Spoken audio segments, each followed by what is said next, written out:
Hello students, so we met again.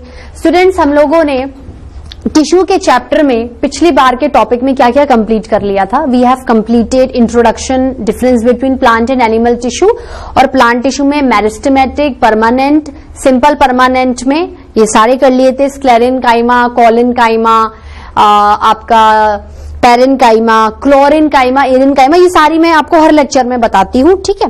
उसके बाद हमने कॉम्प्लेक्स परमानेंट टिश्यू स्टार्ट किया था। कॉम्प्लेक्स परमानेंट टिश्यू में हमने जाइलम को अच्छे से कवर अप कर लिया था, ठीक है स्टूडेंट।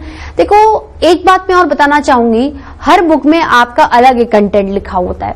जैसे जाइलम में मैंने आपको जो पढ़ाया था, देखो जाइलम में सिर्फ एक ही एलिमेंट लिविंग है, वो है जाइलम पेरेनकाइमा। बाकी एलिमेंट डेड है। मतलब चूंकि आप सिंपल परमानेंट टिश्यू पढ़ चुके हो तो बार बार एक चीज को रिपीट करने की जरूरत नहीं, आप लिंक्ड अप कर सकते हो। अब टिश्यू 3 डेड है और एक लिविंग है। दैट मीन्स डेड का प्रपोर्शन लिविंग से ज्यादा है, 3:1 मान लो। जो चीज डेड है कहीं ना कहीं उसमें कोई ऐसी प्रॉपर्टी है जिसकी वजह से उसका जो इंट्रा सेलुलर स्पेस है सेल का वो कम हो गया है, ल्यूमन नैरो हो गया है, सेलुलर कंपोनेंट्स खत्म हो रहे हैं, साइटोप्लाज्म खत्म हो रहे हैं, जिसकी वजह से सेल वो मेटाबॉलिक एक्टिविटीज नहीं कर पा रहे हैं जो करते हैं, तो सेल क्या हो जाते हैं, डेड हो जाते हैं, ठीक है। अब डेड होने का मतलब है रिजिडिटी, स्टिफनेस। तो जाइलम के जो एलिमेंट कलेक्टिवली हैं उसमें जाइलम पेरेनकाइमा को छोड़ के अगर तीनों के बारे में डिस्कस करें, जैसे कि आपके जाइलम वेसल्स हो गए, जाइलम ट्रैकीज हो गए, जाइलम स्क्लेरेनकाइमा हो गए, वो तीनों मैकेनिकल सपोर्ट देंगे, ओके देंगे, पर इसका मतलब ये नहीं है कि वो वाटर कंडक्शन में बिल्कुल भी मदद नहीं कराएंगे। एक तरीके से देखा जाए तो किन्हीं किन्हीं बुक में ऐसा लिखा हुआ है कि xylem parenchyma allow lateral conduction. मैंने आपको जाइलम स्क्लेरेनकाइमा में भी लिखाया था। तो ऐसा नहीं है कि मैंने कोई चीज आपको गलत लिखा दी है या इस पे कोई कंट्रोवर्जियल पॉइंट स्टार्ट हो जाए। मैंने आपको ये बताना चाहा है कि हर चारों एलिमेंट्स कहीं ना कहीं, भाई जाइलम का मेन फंक्शन क्या होता है, water conduction and mechanical support.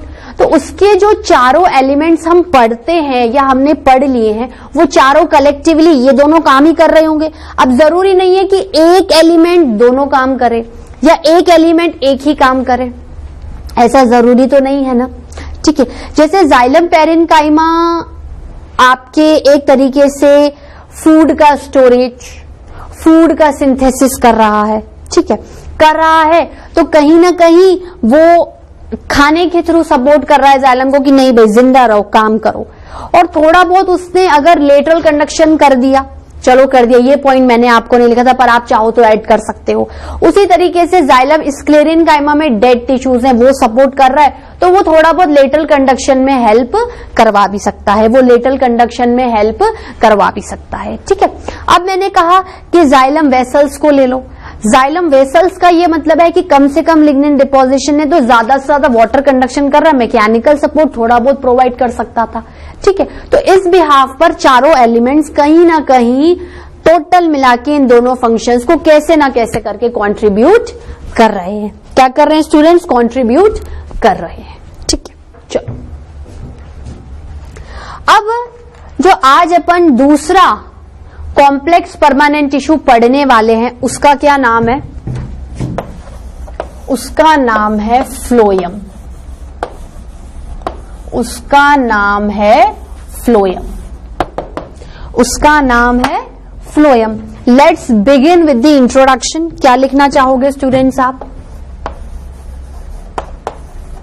It is the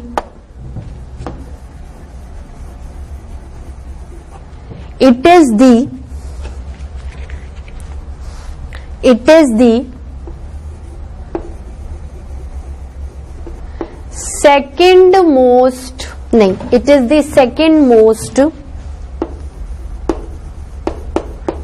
component. It is the second most component of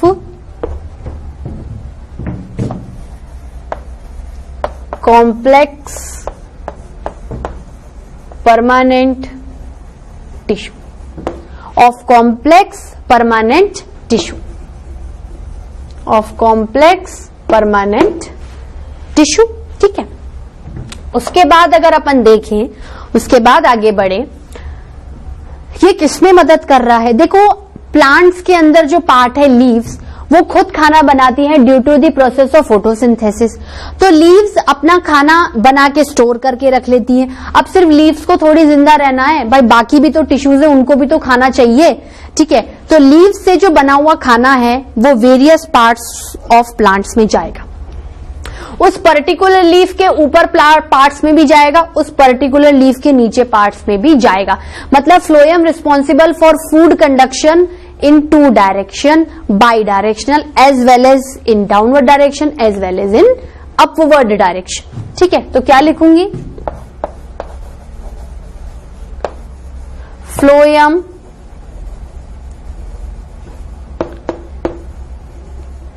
responsible for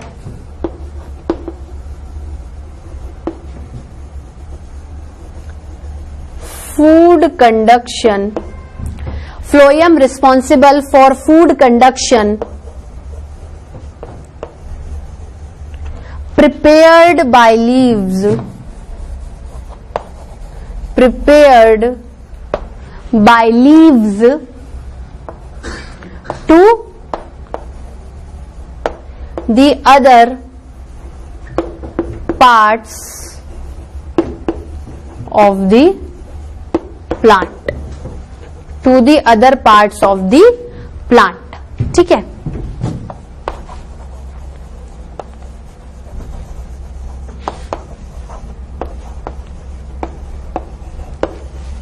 movement of food is bi-directional, movement of food is bi-directional। मतलब movement of food is bi-directional, मतलब in downward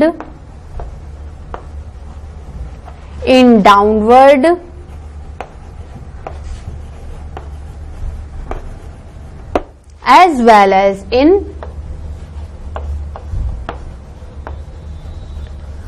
upward direction, in downward as well as in upward direction। मतलब देखो, ये leaf है, ये leaf food को prepare कर रही है, ये लीफ फूड को प्रिपेयर कर रही है, फिर ये लीफ भी है। ठीक है, तो ये लीफ फूड को प्रिपेयर कर रही है, ये आपका स्टेम आ गया, ये रूट्स आ गई। ठीक है, तो ये जो फूड है ये यहां पर भी ट्रांसपोर्ट होगा और यहां पर भी ट्रांसपोर्ट होगा। तो डायरेक्शन दो हो गई, ये तो अपवर्ड हो गई और ये डाउनवर्ड हो गई। तो डायरेक्शन कैसा हुआ फूड का? ऐसा भी और ऐसा भी, मतलब बाई डायरेक्शनल, मतलब बाई डायरेक्शनल। ठीक है,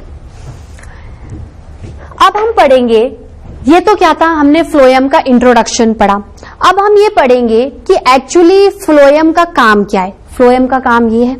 ठीक है, आप बोलोगे कि जैसे जाइलम में वाटर कंडक्शन था तो मैकेनिकल सपोर्ट नहीं था। नहीं, फ्लोएम सिर्फ और सिर्फ फूड कंडक्शन में हेल्प करते हैं। They do not provide any mechanical support to the plant. तो नोट में लिखेंगे अपन,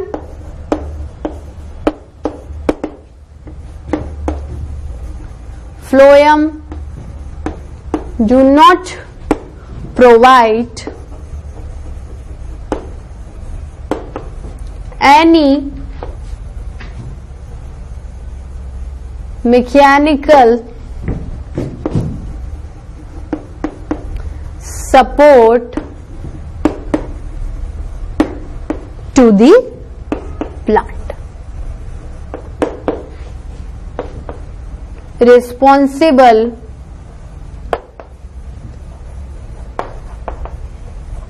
only for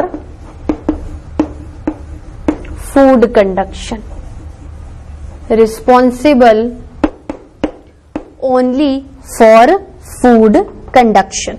ठीक है,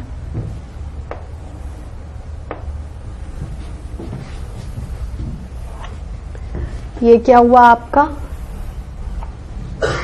नोट हो गया। ठीक है, अब मुझे एक बात बताओ, कंपोनेंट्स, कंपोनेंट्स की अगर हम बात करें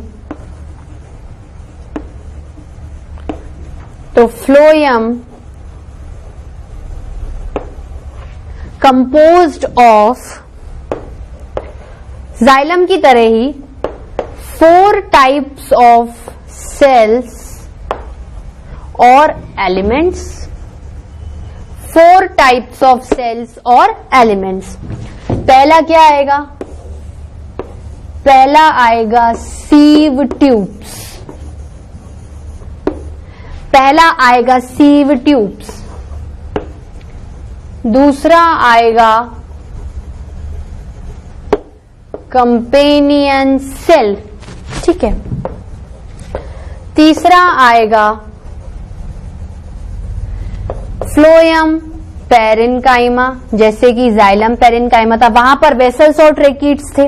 और 4 जैसे जाइलम फाइबर्स या जाइलम स्क्लेरेन्काइमा था, उस हिसाब से फ्लोएम फाइबर्स या फिर phloem sclerenchyma.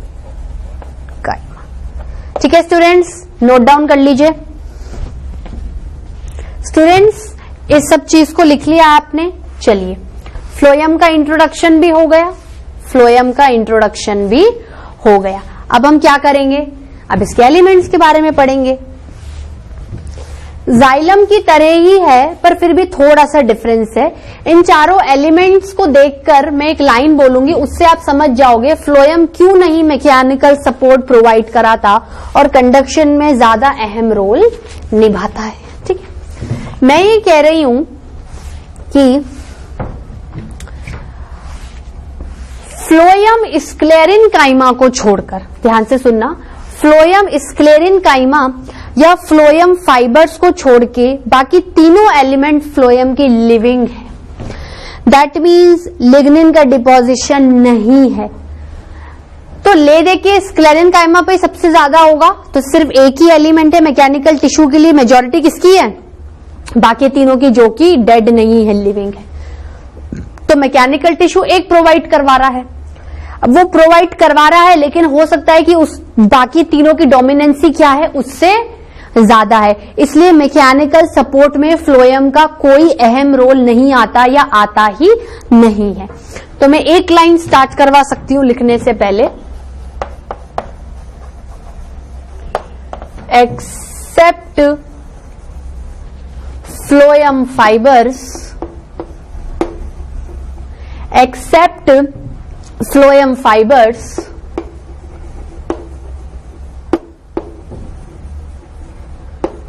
all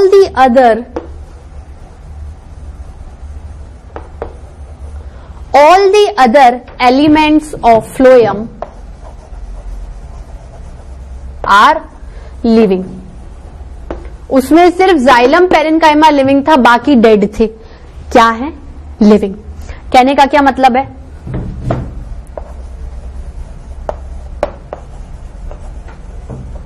sieve tubes हो गए, कंपेनियन सेल, ठीक है, ये क्या है आपके, क्या क्या होने चाहिए, living,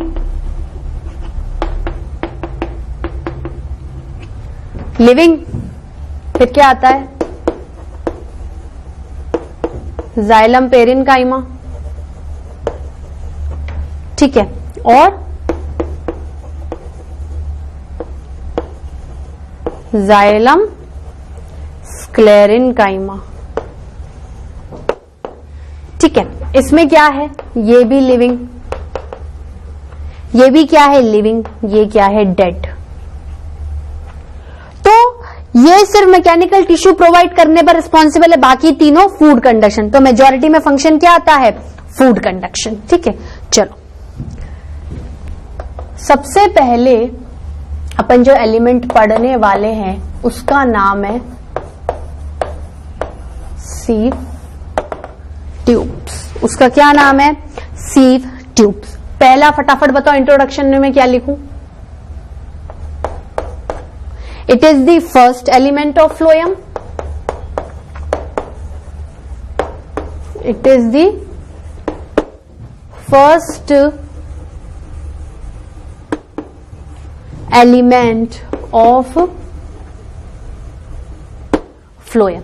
it is the first element of phloem. फिर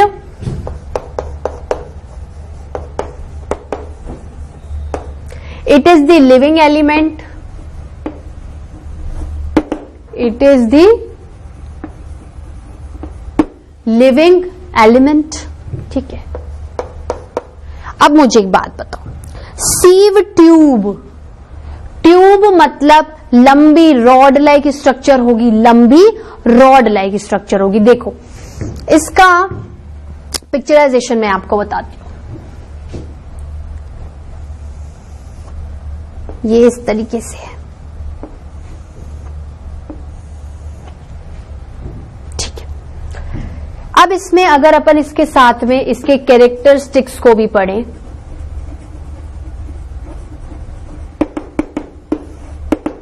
कैरेक्टरिस्टिक्स में मैं क्या पढ़ सकती हूं? अगर आप इसको देखो, ये एक ट्यूब लाइक स्ट्रक्चर है, ये एक ट्यूब लाइक स्ट्रक्चर है, ये एक सीव ट्यूब है, ये दूसरी सी ट्यूब है कि नहीं? अब अगर आप इसके अंदर सेल्स कंसीडर करो तो सेल्स क्या हैं? रोज की फॉर्म में अरेंज्ड हैं। कैसे हैं? थोड़े से लॉन्ग इलोंगेटेड। सेल वॉल पे दिख रहा है कोई लिग्निन का डिपोजिशन? नहीं होगा ही नहीं, डेड थोड़ी है। ठीक है, ये लो भाई, ये तो टिश्यू है ना, इसके अंदर की ग्रुप ऑफ सेल्स इस टिश्यू को बना रहे हैं ना, फ्लोएम के भी सीव ट्यूब को। दैट मीन्स कैरेक्टरिस्टिक में मैं लिख सकती हूं कि सेल्स आर लॉन्ग elongated। ठीक है, tubular structure, long elongated tubular structure। उसके बाद और सेल वॉल क्या है? थिन है। सेल वॉल क्या है? थिन है। दूसरी बात,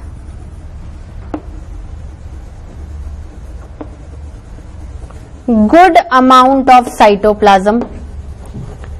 गुड अमाउंट ऑफ साइटोप्लाज्म। भाई जब अच्छा खासा आपके पास इंट्रासेलुलर स्पेस है तो सामान भी अच्छा होगा ना सेल के अंदर का। तो good amount of cytoplasm with good activity of cellular components of cellular component। ये point number 1, point number 2 and point number 3। ठीक है, अब आप मुझे एक बात बताओ, ये सेल्स किसकी फॉर्म में अरेंज्ड है? Cells end to end touch भी कर रहे हैं और रोज की फॉर्म में अरेंज्ड है। तो पॉइंट नंबर 4 क्या होगा? सेल्स आर, भाई आपको क्या डायग्राम देखो बायोलॉजी में और लाइन लिख दो, कोई गलत नहीं करेगा। Cells are arranged end to end. Cells are arranged end to end in the form of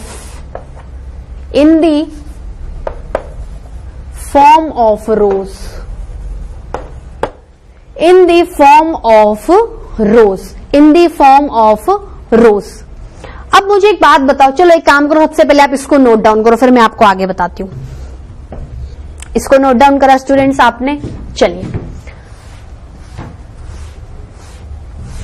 अब मुझे एक बात बताओ, फूड कंडक्शन कैसे होगा? बताओ मुझे, फूड कंडक्शन कैसे होगा? सीव ट्यूब्स हो गई, ठीक है, ये तो आपने नोट डाउन कर लिया, ये डायग्राम में रखती हूं अपने पास ही, ठीक है। आप मुझे एक बात बताओ, इसमें फूड कंडक्शन कैसे करोगे आप? देखो, ये एक सीव ट्यूब है, एसटी लिख देती हूं, ये दूसरी सीव ट्यूब है, एसटी लिख देती हूं।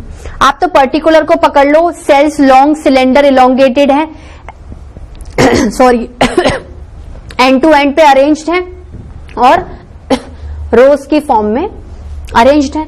ये एक रो, ये दूसरी रो, ये तीसरी रो। अब देखो ये सेल्स आपस में भी अरेंज्ड है, ये सेल्स आपस में भी इंटरलिंक्ड है क्रॉस लिंकिंग से। अब मैं क्या करती हूं, इसे मिटा देती हूं आपको। देखो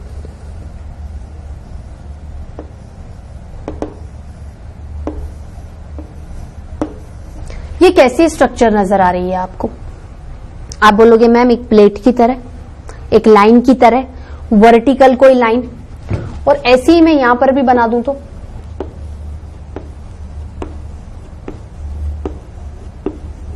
ये एक तरीके से क्या है, पोर्स है, और ये पोर्स आपस में कलेक्टिवली क्या बना लेते हैं, सीव प्लेट। सीव प्लेट। अब आप बोलो, मान लो ये लीफ ने खाना बनाया है और ये फ्लोएम का सीव ट्यूब खाना ले जा रहा है।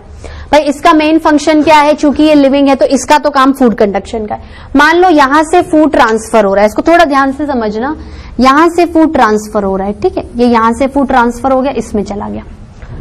अब बाजू वाले में कैसे जाएगा, फिर इसमें कैसे जाएगा, और इसमें से इसमें कैसे जाएगा, और आगे कैसे ट्रांसपोर्ट होगा, उसके लिए दो सीव ट्यूब्स में कनेक्शंस क्रिएट कर दिए। For a better food conduction और for the continuous food conduction, दो सीव ट्यूब्स के बीच में एज वेल एज जो पर्टिकुलर खुद का सीव ट्यूब है उनमें क्या है, एक कनेक्शन क्रिएट कर दिया। एक क्या है, कनेक्शन क्रिएट कर दिया। वो कनेक्शन छोटे छोटे पोर से क्रिएट किया। वो कनेक्शन क्या है, छोटे छोटे पोर से क्रिएट किया। जैसे ये आपकी एक सीव ट्यूब है, ये दूसरी सीव ट्यूब है, ये कंटिन्यू सेल वॉल से जुड़ी हुई होगी, तो क्या हो गया, इसमें आपने हल्के से ऐसे पोर्स क्रिएट कर दिए, हल्के से ऐसे पोर्स क्रिएट कर दिए, ठीक है। तो अब क्या हो गया, जैसे मान लो कोई भी फूड बना तो इधर से इधर आ गया, फिर इधर से इधर आ गया, इधर से इधर आ गया, ठीक है, इधर से इधर आ गया, इधर से इधर आ गया, इधर से इधर आ गया, आ गया। मतलब अगर ये एक सीव ट्यूब है और ये एक सीव ट्यूब है तो इन दोनों के बीच में कनेक्टिविटी कौन कर रहा है, छोटे छोटे पोर्स की एक कंटिन्यूअस रो, जिसे क्या बोलते हैं, सीव प्लेट। जिसे क्या बोलते हैं, सीव प्लेट। जिसे क्या बोलते हैं, सीव प्लेट। तो हम क्या लिखेंगे, ठीक है, ये डायग्राम आपने बना लिया। अब वो जो लास्ट पॉइंट लिखा था मैंने सीव ट्यूब का, उससे आगे चलेंगे। चलो मान लो वो पॉइंट नंबर 4 था, तो ये पॉइंट नंबर 5 हो गया है। तो क्या लिखूंगी, sieve tubes are connected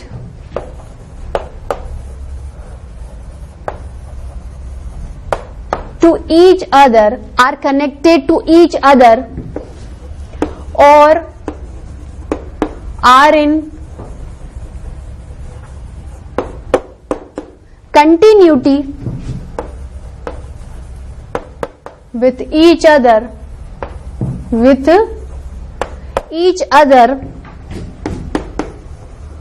through a continuous plate of pores, through a continuous plate of pores called as